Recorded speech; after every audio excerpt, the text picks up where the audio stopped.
Nat King Cole left his heart in San Francisco. Mine's on Long Island. People say to me, "Hey, Jonathan, do you ever get homesick?"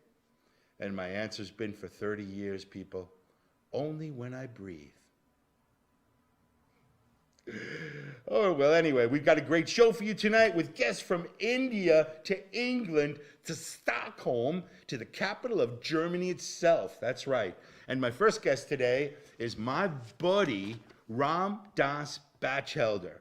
Ram Das studied acting with me at SUNY Purchase, but he broke off his acting career to pursue a spiritual journey, to encounter God.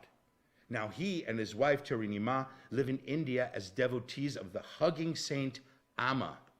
Look her up, Google her, AMMA.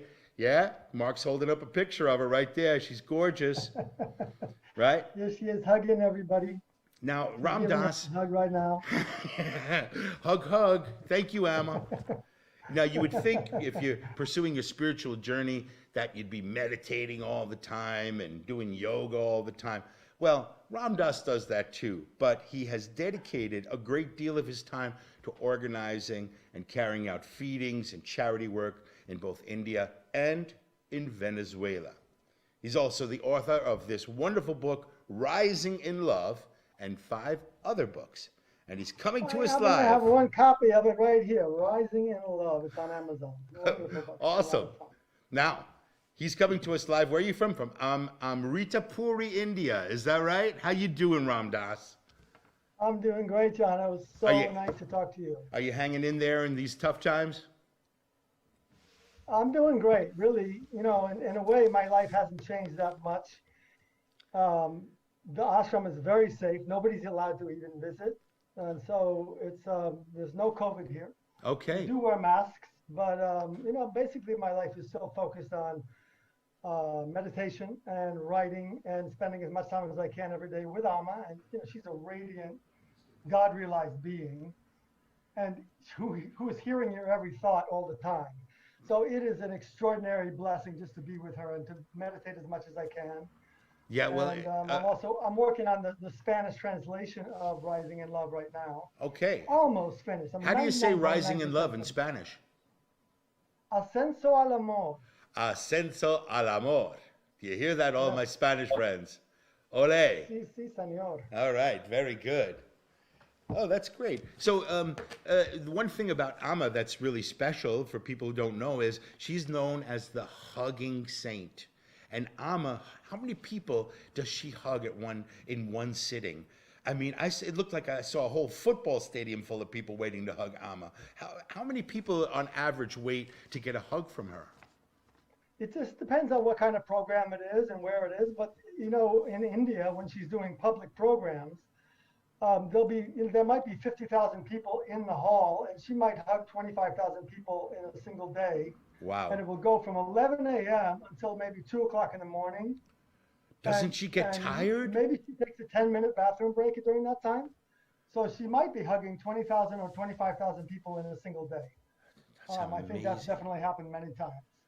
And sometimes, like on her birthday, she goes literally 24, 26 hours straight without a break. Maybe there's a 10-minute break in there to go to the bathroom once. But I mean, she's not operating with the same kind of batteries the rest of us do. She's absolutely a superhuman manifestation of the divine. It's extraordinary. That's so amazing.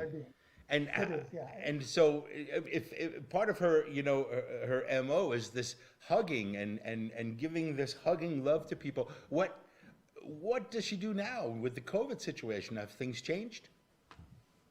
Well, she's still giving us hugs, but she invites us into her room. So instead of having a massive hug where we're all in there in a big hall and we're all coming up like that, she invites us to her room one at a time where it's safer. And so she's still giving us some hugs, but basically now she comes out every evening at 5 p.m. and leads a meditation, and then one of her disciples gives a talk, and then she leads devotional singing for more than an hour and a half. So that's a solid 3 hours in her presence every day. Wow. So it's fantastic. It's just fantastic. So the rest of my day is spent meditation and writing and whatever. And what does it feel like getting a hug from Amma? Can you describe it Oh, on physical terms? It's unbelievable. It's just so warm, and it is so, you're receiving this direct contact from God. It's not a human hug. It's the omniscience of God and the unconditional love of God that knows your every thought 24/7. Yeah. And so she's hugging you, but you're getting a reflection from God, and it's so awesome. It's not I an ordinary human. I saw videos of AMMA hugging the U.S. Congress and congressmen and congresswomen starting to cry after they received a hug from her. It was so intense. And a colleague Yeah. of mine, Eric Hansen, who's from Michigan, he got hugged by AMMA in a session in Michigan. He said it was like being tasered with love. He never felt anything like that before. There was this immediate kind of Godhead connection from that hug. It's true. She really is. She's an incarnation of the divine. Not everyone will see that, but she is fully an incarnation of the supreme reality. And she's just unbelievable. Every day, she never ceases to amaze me. She really never. After 35, I don't know, 30, 32 years maybe I met her, she's just never ceases to amaze me. You met her when you didn't have any gray in your beard, right? Right. For people out there who can't see it, Rob Das, when he was young, had this monster fire red beard, just the most amazing redness you've ever seen. Now it's a little bit seasoned with a little bit of gray hair. It's coming in a little gray. Yeah. So, dude, tell us a little bit about your charity work, because I think what's amazing is you're not just spiritual, you're putting that spirituality to use. You're helping people with it. I'm personally impressed with your work that you do in Venezuela and in India, feeding people. So tell us a little bit about that. What's going on? Yeah, well, my wife is from Venezuela, and we spent some time there. I taught a course in university there about Hinduism. My wife was helping with that also. So we met a lot of people, and we kind of fell in love with the country. And then, the major economic collapse has happened since then, and we've looked on in horror as the society just fell to pieces and the currency became worthless. Yeah. And a couple of years ago, I was looking on the internet and I saw an article about how babies were dying at an alarming rate in Venezuela because nobody can afford baby formula. Okay. And I just thought, this is a tragedy. We can prevent this. At least let's make a donation. So I went onto Facebook, put up a post asking for donations to buy baby formula and protein powder that we could send, so that if a mother comes with a malnourished baby to the hospital will have something to give. I just thought, let's do something, Yeah. And so within 2 days, we had $1,200. So that was enough to make our first purchase. And my wife said, that's not enough to just do once. We have to keep this going. Right. And so we've kept it going. And our Facebook friends have been extremely generous. And by now we've shipped in 22 tons of food and baby formula and diapers and childcare supplies of all kinds. That is so amazing. We have groups in 3 different cities, teams, that receive the stuff we send and then distribute it to the poor. They go to hospitals, they make gigantic pots of soup. They hand out packets of food that people can cook at home. Oh, yeah. I've seen those videos of people receiving a package of food in Venezuela, and it's like they're amazed that someone came by and gave them food. It's almost like it restores their faith in humanity. It's just so amazing to watch how you can change someone's life with one feeding.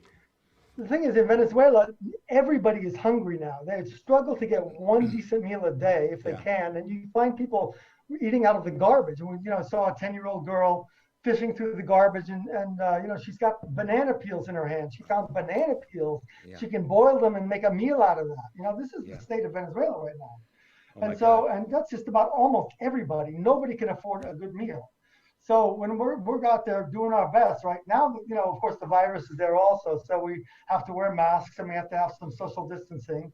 Right. But we're keeping the project going as best we can, and feeding as many people as we can. And just now, like yesterday, 5 pallets of food and baby formula arrived from the U.S.